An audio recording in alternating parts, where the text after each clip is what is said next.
According to Proverbs 22:6, train up a child in the way he should go, and when he is old, he will not depart from it. Bilang isang magulang, tungkulin po natin na mapangalagaan ang ating mga anak para sila po ay mapabuti. Paano po ba natin masisiguro ang kanilang kabutihan?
Your life is in your hands. Feel it beating. It's fate you decide, but the choice is you made. So take care where you go. Be aware of what you do. Your life is in your hands. Give your heart to the Lord. He will take care of it. Your tears, your fears, your emotional cares. In His hands you are sure. You can count on His words. Give your heart to the Lord.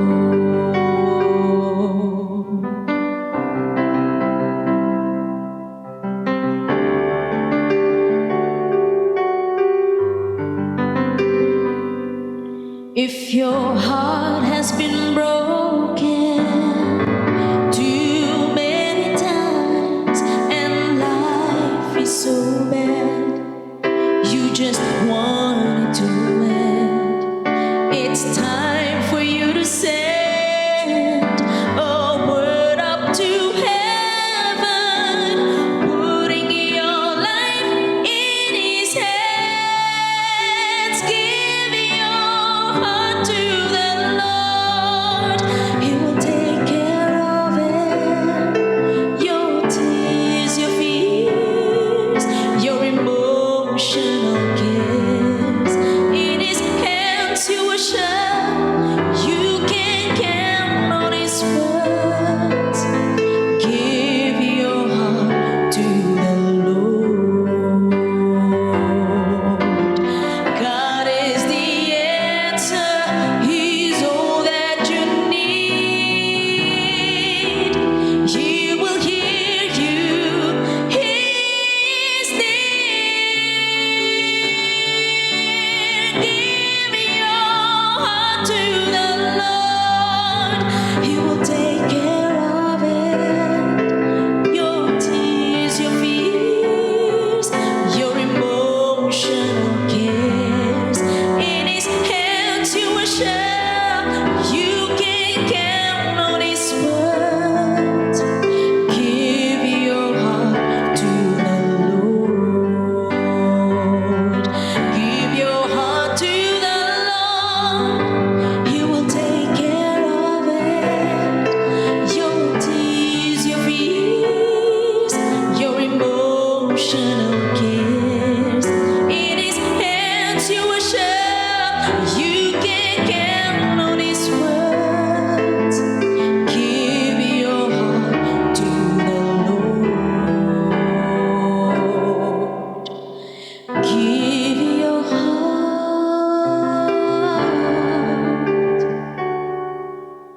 to the Lord.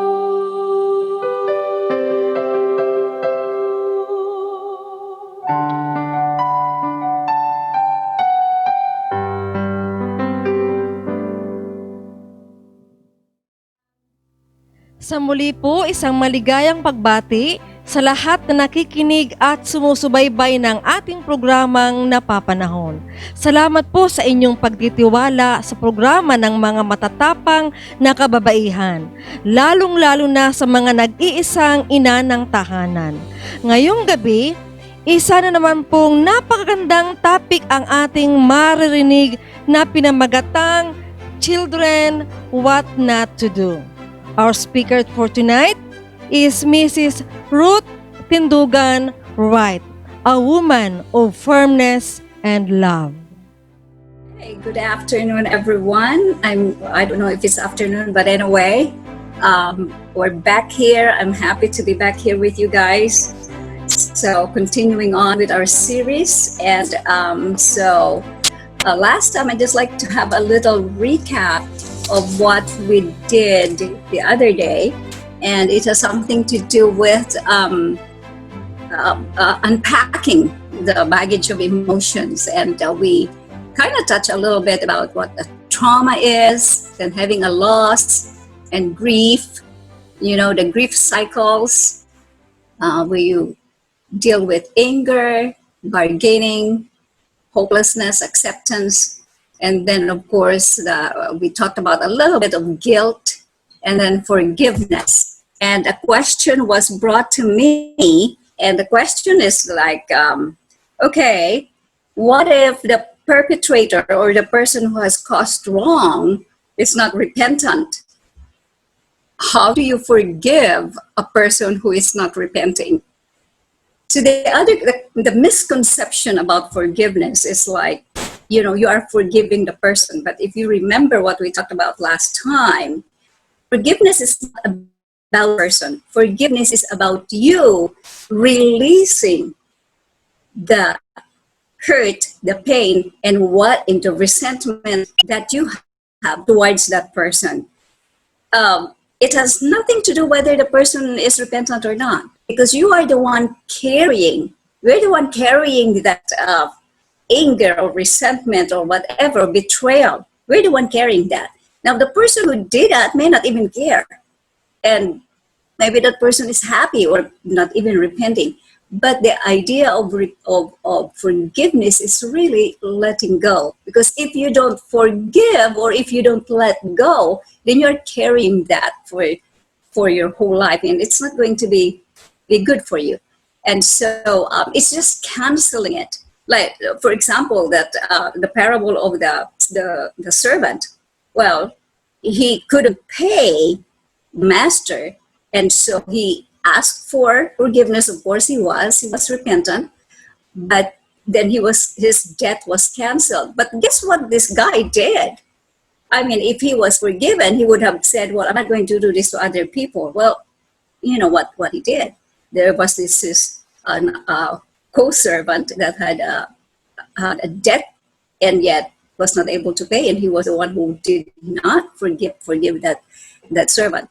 But maybe you can review the what is forgiveness and what is not forgiveness. And so, for example, let's say, for example, in the cycle of grief, it's not a straight line. It comes and goes. Sometimes you are in anger, you are in frustration, sometimes you are hopeless, sometimes you are in denial, and sometimes you are in bargaining. Now, when you are feeling angry, for example, so you feel that anger and you realize that I'm angry because of what this person did to me, then you want to release that anger. You don't want that anger to be there festering in your heart. And so the root word for forgiveness is really just letting go and giving that instead of being angry to that person, because that person actually doesn't care. Now, if that person repents or asks forgiveness from you, well, because that person's conscience is bothering him. But what if it doesn't? You are the one carrying the burden. So I know that to a lot of people, it's like that is not what forgiveness is about. But actually, a lot of research has been done on what truly is forgiveness. It's not about the other person. It's about you. So that is why Jesus said, you better forgive because I have forgiven you. So you forgive. You release that person from condemnation, from judgment. Release that person and lead it to the Lord. That's what forgiveness is. Okay? All right. So now we're going to be on our next session here. And our next session is what about the kids? And to be honest with you, this was something that's a little difficult. And I thought doing the emotion was hard. Well, this is a lot harder because as a mother and as also a person who has gone through divorce, looking back, it is not a very pleasant subject. And so what we're going to do here is I am going to work on, I'm going to deal with 4 topics. The first one is about expectations. And then expectation has something to do with 2 things. One, the expected effects of separation, because these effects are clinically proven. It's a fact. Whether it transcends generations, culture, there's always an effect of separation. So that is expected because it has been proven. The other side of expectation is what to expect in helping kids adjust. Okay, so that's one. That's the first topic. Then we're going to be talking about a very, very important part of this in these situations like this, and that is communication. So we'll talk about that. And then another one is absent fathers, and I have requested my son, Victor, to do a little clip or say something about it. And then the last one is empowering kids. Okay, so we'll go ahead and let's start with expectations. So when you have expectations like this picture, where is this going? What do you expect? What is it that I'm not expecting? Now, according to statistics, so first, the effects of separation.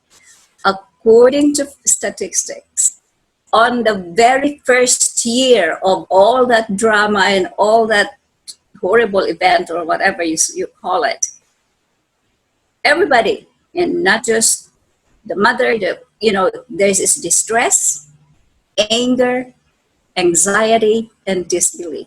And if you really think about that, no matter how old the children are, that's a whole lot to put children into distress, and then they are angry, and they are anxious, and there is a disbelief. What is going on? Okay, so that's one effect. Then the next one is, as it progresses, as the separation happens, then a child will lose a daily contact with one parent. Now, because we're talking about single moms, we're talking about you, so in this case, it will be the father. The father will be out of the picture. So the child will lose, instead of that daily contact with one parent, suddenly that child does not see the parent anymore. I don't know how it is in the Philippines now because I don't live there anymore. But of course, here in the United States, because there is divorce is legal and pretty much, it's almost like every day how many people divorces here in this country, but there are laws of visitation and who gets who, weekends, every 2 weeks, and usually the parents don't live far apart. So I don't know what the laws are in the Philippines or how it is done, or you just split and then you don't see each other anymore. But either way, there's going to be a loss of daily contact with one parent. And most often, in this case, like I said, it will be the fathers. And we cannot just imagine the effect of that on the child. Okay. And then also, it also affects the relationship with the custodial parent, in this case, the mother, for example. And the reason for that, now, like what we talked about earlier in identity, what happens, the mother is not just mom, but she is also like trying to be the dad, that, you know, making up for the slack of the parent that is absent. And what happens, a lot of times mothers are stretched too thin, and they are not as nurturing as they should be, and they could be short and stern and, always haggard and, aside from unhappiness. So the relationship with the custodial parent is also something that kids have to deal with, and it affects them. Now, probably before, mother used to be loving, but now just short-tempered because of that.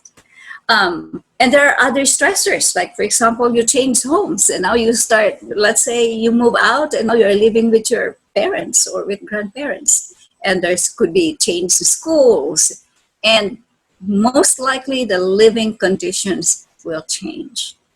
And the financial hardship, fewer material resources, that is something that is really hard to deal with. And I'm sure that this is very common, especially in places where employment is not pretty stable. And then there's another expectations that, what happens if you're a step parent? Or what happens if, suddenly you are living with a stepchild? So there's these issues. Or even if you are not living with them, that, okay, there's a stepchild somewhere or a step parent somewhere. What if your ex-husband has remarried? So now or living with another person, with another woman. So there's all these issues, and they are very, very difficult to deal with. Okay. So the other effects for kids, as we all know, is poor academic performance, because they are distraught, they are unhappy, and they are troubled, they have anxiety. Their concentration in school is severely affected. And especially adolescents, teenagers are more likely to engage in risky behavior, maybe substance abuse or early sexual activity, or they can get into the wrong crowd. All of these are kind of affecting or acting out what the negative feelings that they have inside. And there is also an increased risk of mental health problems, adjustment disorders, and depression. This is just a few, but it's pretty much a general effects of separation. Now, the other expectation on the other side is, well, what do we expect? What happens if we help kids adjust? Because that's the other way of the other way of the balance is, well, we cannot just let the kids go through all that. We somehow help our children adjust to the situation. As much as possible, if both parents are alive, even if, and I know this is very difficult, if you have to co-parent peacefully, that is the ideal, but a lot of times, probably in a lot of cases, the father just is nowhere, just gone, So if possible, if they can co-parent peacefully, that is the ideal. And here's another one to help kids, is avoid putting kids in the middle. What happens is we like our children to side with us, right? That's just, you get hurt if your child sides with the ex. And so, but as much as possible, avoid putting kids in the middle. And this is very difficult to do, because a lot of times, especially in this country, who do you want to live with? Sometimes children are given a choice, and that is a horrible thing to put kids into. Do you want to live with your father or do you want to live with me? That's not easy. Okay.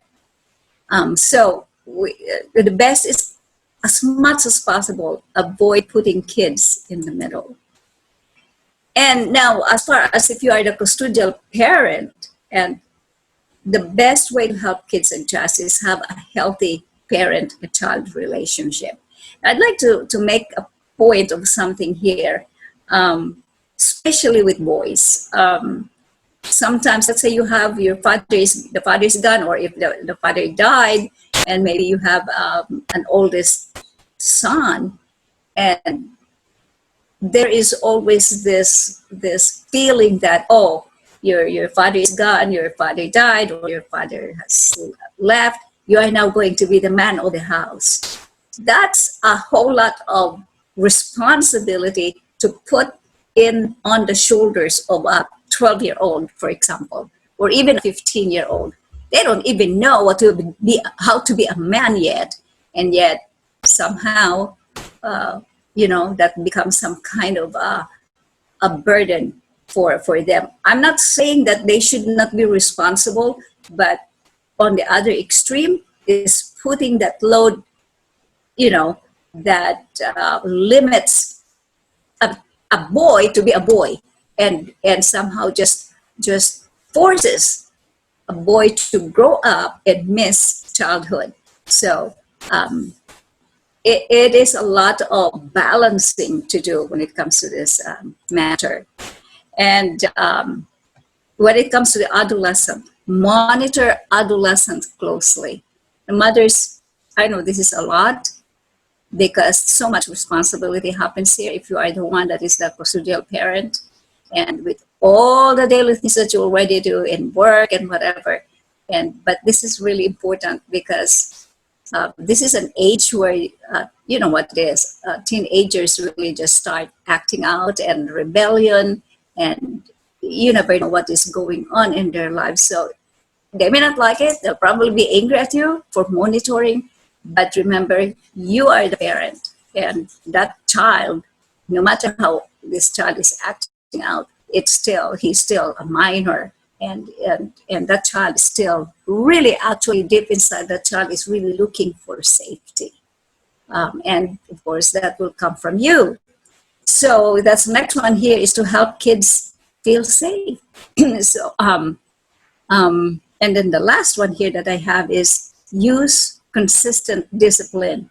And again, we fall here because if we're tired, and we don't become consistent, especially if we want to compensate for the loss. And so maybe we start giving a lot of gifts, which is not necessary, and the discipline is kind of convoluted.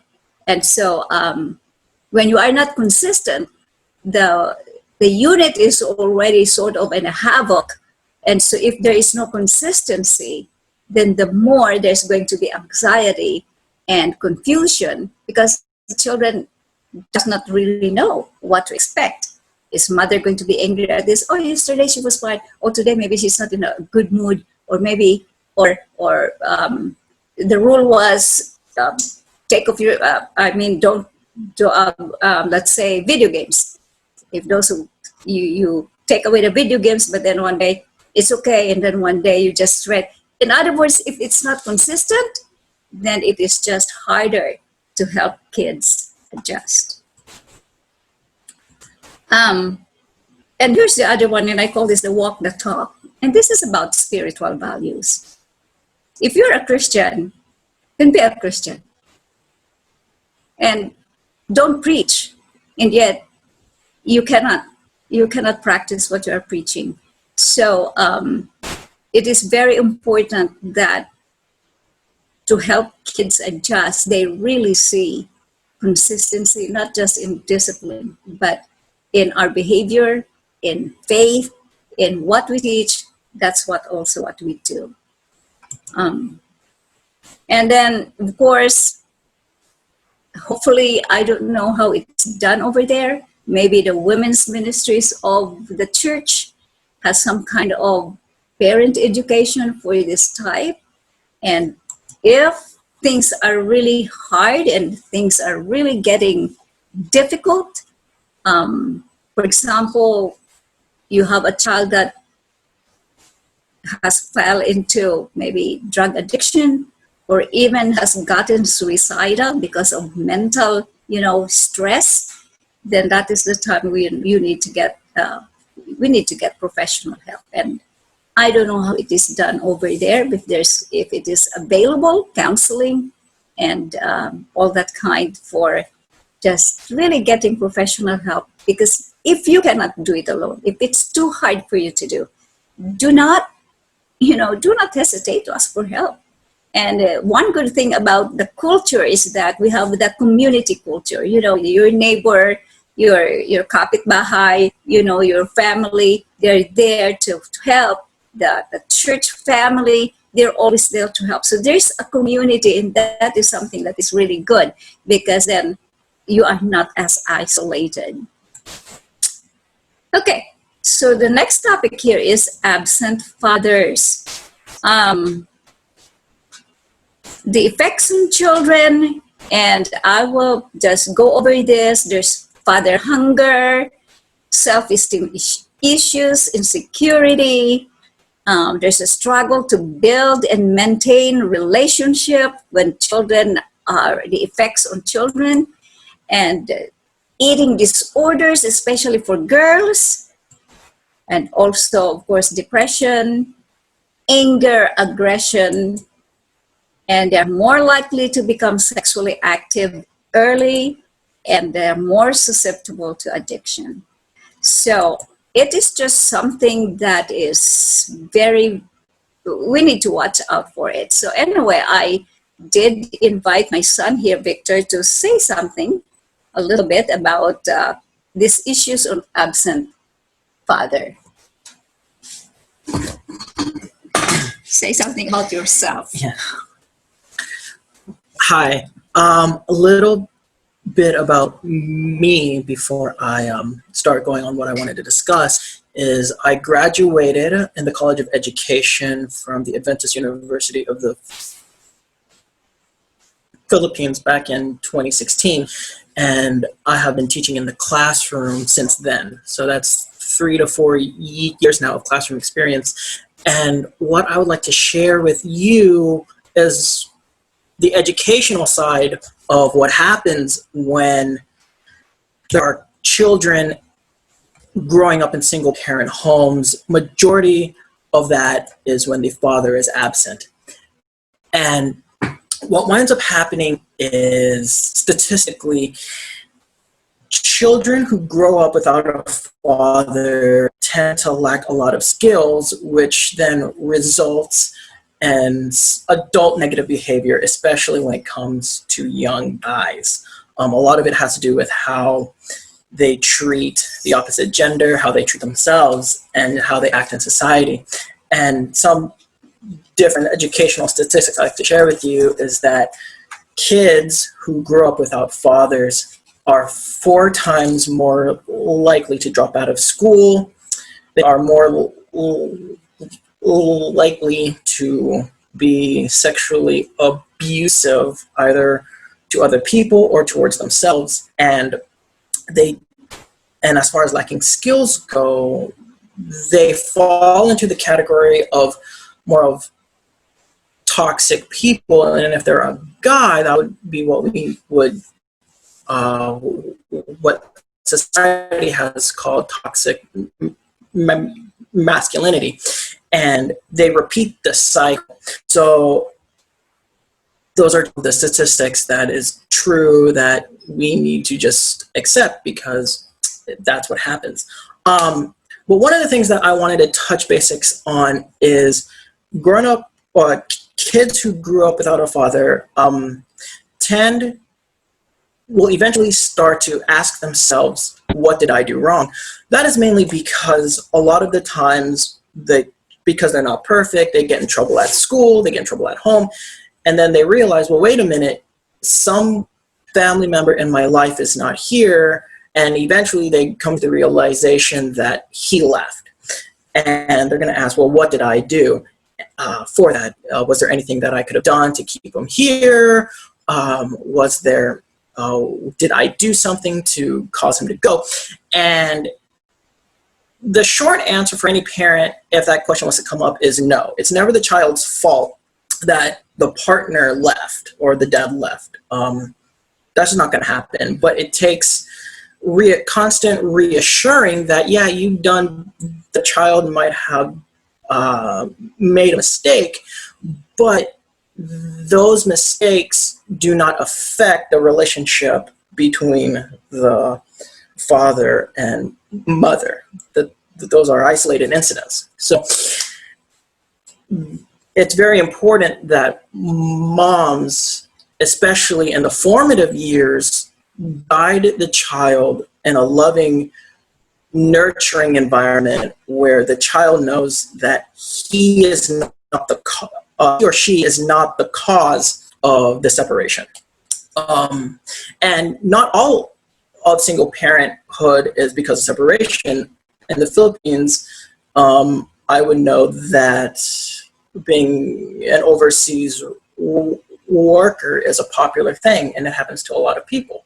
So the parents may not have separated, but because of financial necessity, the father is absent. But problems that are associated with fatherless homes still apply.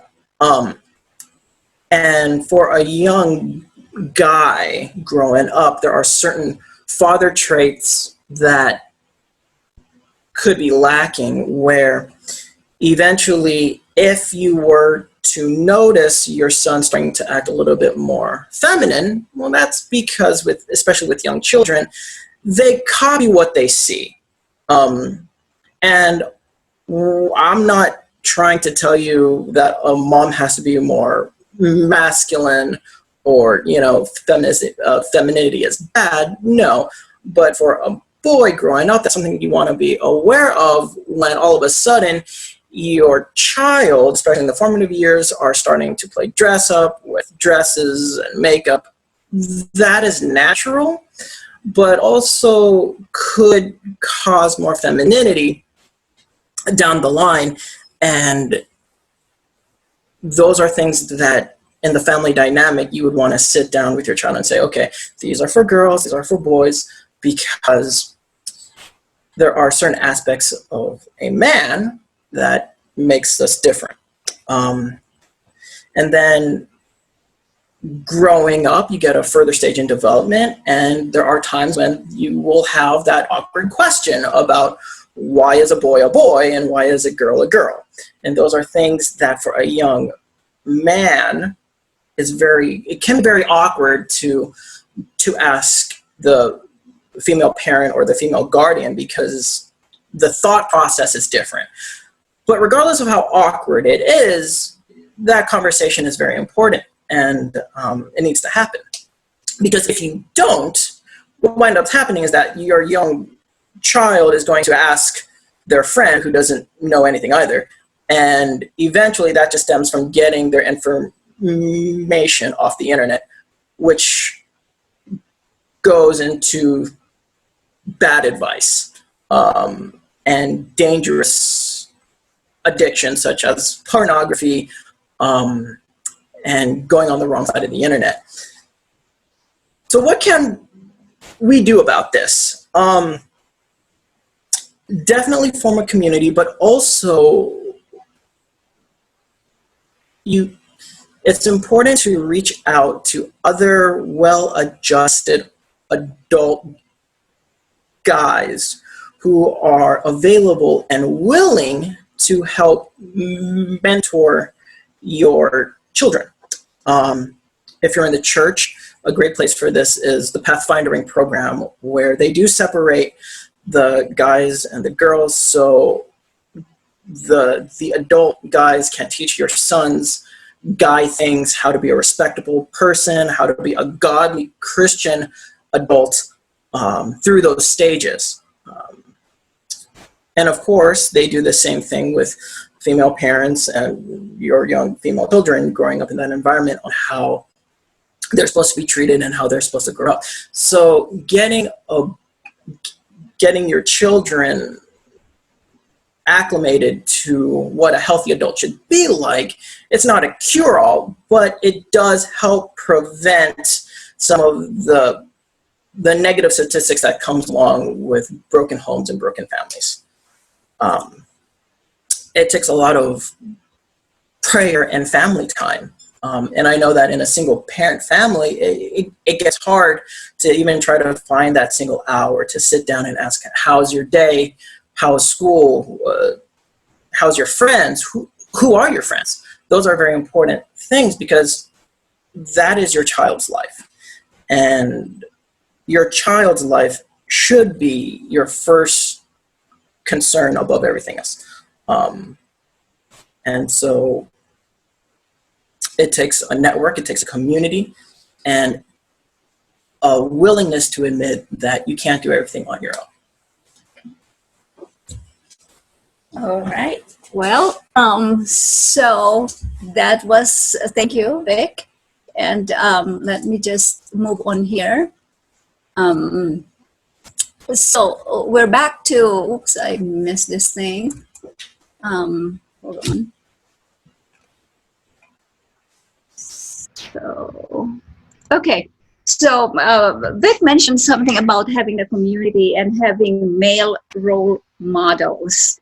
Now, there are three critical things that a role model does. There's three things that you need to find out if you want to expose your child, your son, to some male adults. Number one, the male adult should inspire a child to do better, to go after their dreams, and to learn as much as they can. And the other quality is that this role model should be able to motivate a child's passion and helps them get to where they want to be. And the third one is this male role model should support the child in any way and is there to pick up the pieces where the child fails. And this is where I think teachers come in. When teachers, they're not just teachers in the classroom, but they do have an interest more than just giving the grades or giving homework. But this is, I think, where Christian teachers are crucial in being a supporting person to young boys that have absent fathers. And, you know, it is a sad thing as we navigate through this. And while I was thinking about it, and something came to my mind, and that is Jesus Christ. Because, you know, when he was on the cross, this is what he said, my God, why have you forsaken me? And I can just, this is probably a stretch, but perhaps we'd like to think about, you know, feeling forsaken or feeling abandoned or feeling desolate because of a missing parent, as if your child is forsaken. Well, the good news is that Jesus also felt that. And as we already know, he was tempted in all points, just like as we are. And so that's why he always say, come to me, come boldly to the throne of grace, that you will find help in need in time and grace in time of need. Because Jesus himself has experienced what it's like to be abandoned and forsaken. Now, going to communication, and this is really a very important thing because we always need to have, if you are not communicating with your children, then they will have repressed issues. So the best way is to just make the communication lines open, encourage communication, ask questions, listen, and be clear. And I remember when actually this son of mine was young, he had a friend, and one time he was talking to me about, well, you know, mom, you know, with my friend, he doesn't really talk a lot to his mom. I said, why is that? Well, because when they were little, my friend would just say, I don't want to talk about it. And then the mom will say, okay, fine. If you don't want to talk about it, that's okay. And so towards the course of life, as they were growing up, there was not communication lines established. And then this is what my son said. Well, unlike you, you force us to speak. He said, no, what is the problem? Nothing. No, there is something. Talk about it. Anyway, that was his feedback about that. And that's about communication. And I don't, it has not always been easy to talk about things, but if our children knows that we're always there, open to talk about something and to listen, then that is always good to have. And then another pointer is let your children know what life will be like. Involve their input. Tell them, well, now that your father is gone, or this is how it's going to be. And we are all in this together. We will all just help each other. And it will not going to be perfect. It will not going to be easy. But this is how it's going to be. This is how we're going to conduct ourselves. And so we will just have to support each other. And I think making the children realize that, it gives them some sense of responsibility, and yet not over, okay, your father is left. Well, you know what? This is what you guys are supposed to be doing now. It's just much more in a negative, harsh way, rather than just more, we're going to do all this together. We will help each other, and we will support each other with whatever comes our way. And that is a better effect. And keep them aware of the parenting routines. Here's another thing. Okay, we wake up at 7 o'clock in the morning. What is the routine? By 5 or by 3 o'clock or 4 o'clock, all of you should be home. And you should be doing your homework or whatever is the routine. It should be kept. It should be a structure so that these kids will be aware. And then that actually facilitates the line of communication if they are aware of the structure of expectations in the home life. What are we going to do on weekends? We go to church every Sabbath. What are we doing? There's just a structure of routines. And who is going to wash the dishes? Who is going to clean the house? Who is going to do all kinds of stuff? So it has to be planned. And the schedule is open. The plan is, and we allow our children to also plan with us, rather than just, we're going to go there, whatever. If you don't want to go, involve them in the planning. That gives them a feeling of importance and at the same time responsibility. And as much as possible, encourage a healthy relationship with your ex.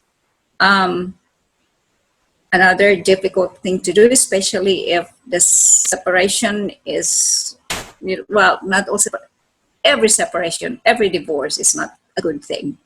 So, but then you have to remember that is still the father of your son. Whether you like it or not, that is still the father of your son, and that son still needs a father. Now, so again, our question is, what if the son, there's always an exception, and that is if it endangers the life of your children. Then of course that's the time when you cannot put your child at risk in the company of a parent if the child's safety will be at risk. I think that's a given, and that is something that should not be compromised. And lastly, always reassure them that you will always love them, that no matter what, they will always be loved by you, and that God loves them more than anyone else, more than you, even more than you could ever love them.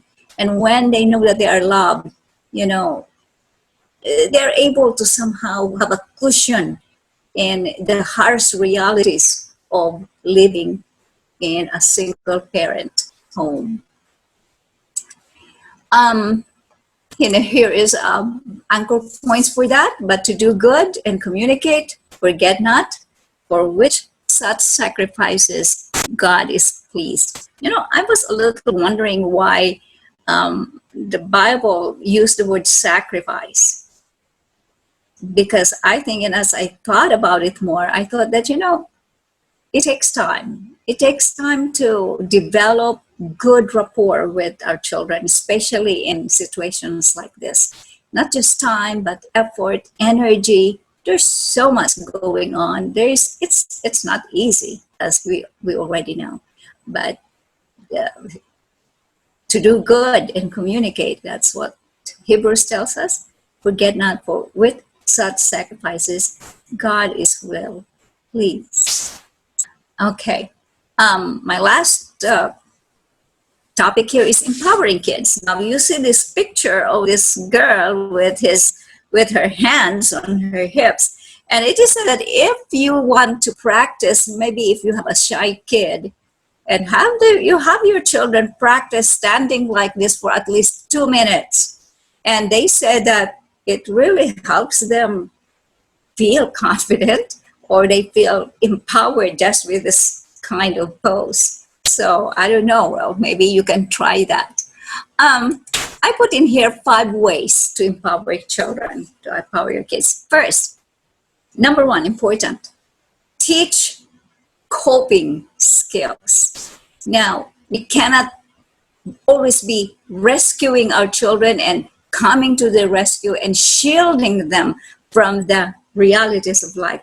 However, we need to give them skills on how to solve their own little problems, or how to deal with issues that they have to deal with in school, like friends, bullies, and all that. Teach them how to cope, how to adjust. And here's the other thing. It is okay to fail. Sometimes we bombard our kids with, you better be an A student, A plus. No, you got a B plus, why not A? If you get an A, why not an A plus? Sometimes there is so much stress on perfection, and it can be stressful for children to especially in single parent home, to try to be there up in that bracket. But let them realize that sometimes you don't always get it, and then it's okay. But the most important thing is you try again, and it's okay to fail sometimes. Okay. And then again, back to communication. Help them to be able to speak what they feel. And one way to do that is just ask, well, what do you feel about your father? And or what do you feel about if I do this? What do you feel about these things? And then they may not talk, especially teenagers. I don't know, don't care, So they'll probably just shrug their shoulders and then go back to their cell phones. But anyway, don't give up. Just be engaged. Just keep, and pretty soon they will know that, well, at least mom is really trying to talk to me. It's giving me attention by giving me attention to communicate with me. And then eventually, you will establish an open line for communication. They should be able to talk. Either they can write about what they feel, be able to articulate what their emotions, and that helps in growing their communication skills. Now, here's a good one. Help them learn to say no. Now, children of single parents, they actually have shame. They carry a stigma of, we're not normal. We're not like my friends whose parents are okay. They look perfect. Whereas my father left us or whatever, and for whatever reason. And there is a shame because everybody talks about it. And that's just the way it is with communities. Everybody gossips about the family. So there's always a tendency for these kids to cower, to feel ashamed and embarrassed over their situation.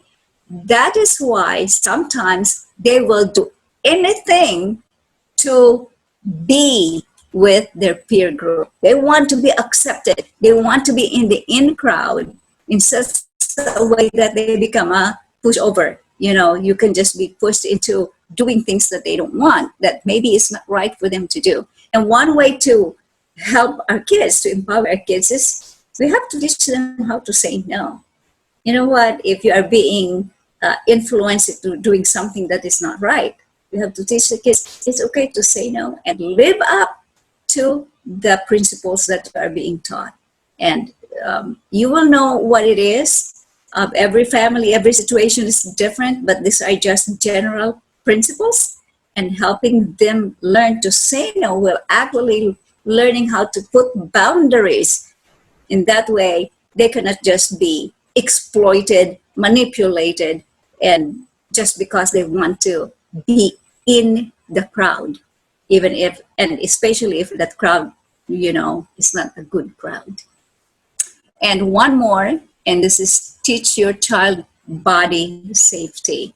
And that means make sure that your children is aware, because a lot of victims of child trafficking and sexual exploitation are children that are already at risk. These are children that have already problems at home, that they're lonely, they're longing for the father hunger. And so early, they should learn, they should be taught about child body safety, on how to, so that they're not going to be a victim of, you know, even role models. And I would like to touch this one a little bit, because it is rampant about among the clergy, even, you know, about child abuse in the clergy and Christians, even in the Adventist church. I'm gonna say that right now. You know, there has been so many in schools, in church, in a lot of settings, there has always been child abuse. And a lot of times, children that have the father hunger, or missing the influence of the leadership of a father, tend to get isolated, and they are longing for that, and they become victims of things like this. And so with that, I just like to leave these thoughts to you again. Remember that Jesus suffered being forsaken, even if to him, because he carried the sins. He carried the sins of the world. He carried everything. And it was just in that hour, God the Father was not there. His Father, he felt that God the Father, Abba Father, has forsaken him. So we can always come to Jesus. We can always come to our Lord, because he understands, because he understood it. And so this is my thoughts that I would like to end with you. And so hopefully we just have to be faithful in our life. It is hard, but children are the heritage of the Lord. And in the end, the children will grow up. And those of you who have dealt with this for a long time, and you have been able to see them grow, see them, you know, get education and everything, then it is a crown. It is a crown on your head, even now while we're still on earth. Now, how much more if we see these children of ours in the kingdom? And that is really the aim, I believe, in every mother's heart. That is our aim, that our children are walking in the Lord.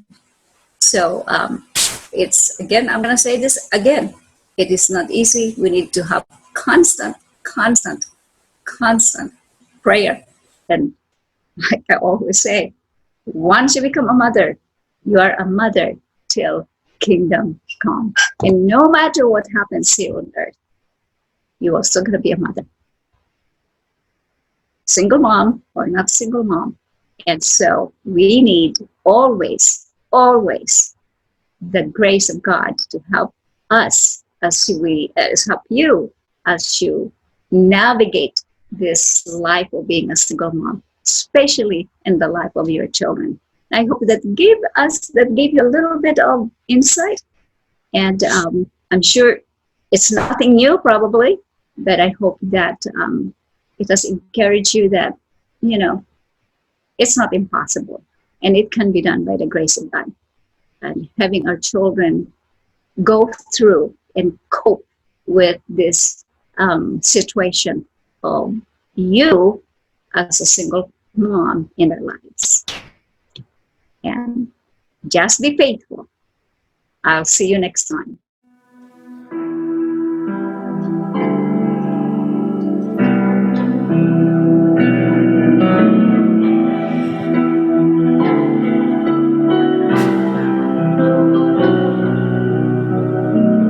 Kung nag-iisa at nalulumay dahil sa hirap mo tinataglay, kung kailangan mo ng karamay, tumawag ka at siya'y naghihintay. Siya ang iyong kailangan, sandigan, kaibigan mo, siyang araw mong lagi at karamay kong sawi. Siya'y si Jesus sa bawat sandali.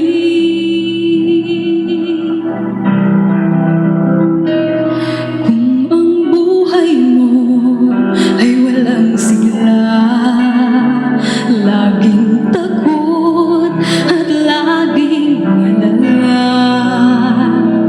tanging kay Jesus mag-aasa, kaligtasa'y lubos na ligaya. Siya ang dapat tanggapin at kilalin sa buhay mo. Siya noon, bukas, ngayon, sa dalangin ko'y tugon. Siya'y si Jesus sa habang panahon.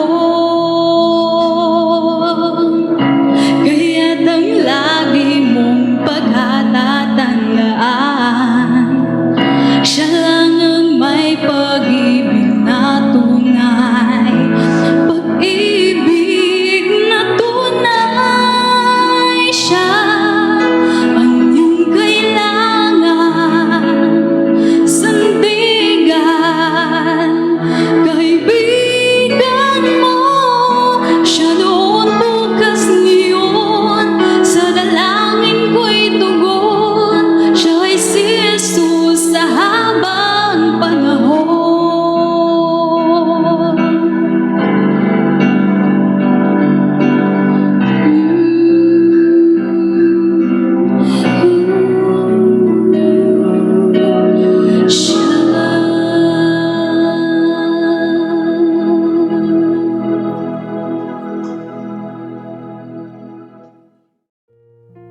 Tayo po ay manalangin. Ama namin Diyos na nasa kaitaasang kapwa ng mga langit, kami po ay lumalapit sa inyo. Nagpapasalamat po kami sa aming natanggap na mensahe ngayong gabi. Maraming salamat po dahil itong mensaheng ito ay magpapatatag sa amin bilang mga ina ng aming tahanan, ng komunidad, at higit sa lahat, Panginoon, ng iyong bayan. Kami po ay puspusin mo ng banal na Espiritu upang kami po ay maging malakas at makagawa ng ayon sa iyong kalooban. Maginawang ang karakter ni Kristo ang makita sa aming mga gawa, Panginoon. Maraming salamat po sa pagdinig ng aming dalangin. Sa banal na pangalan na Jesus. Amen.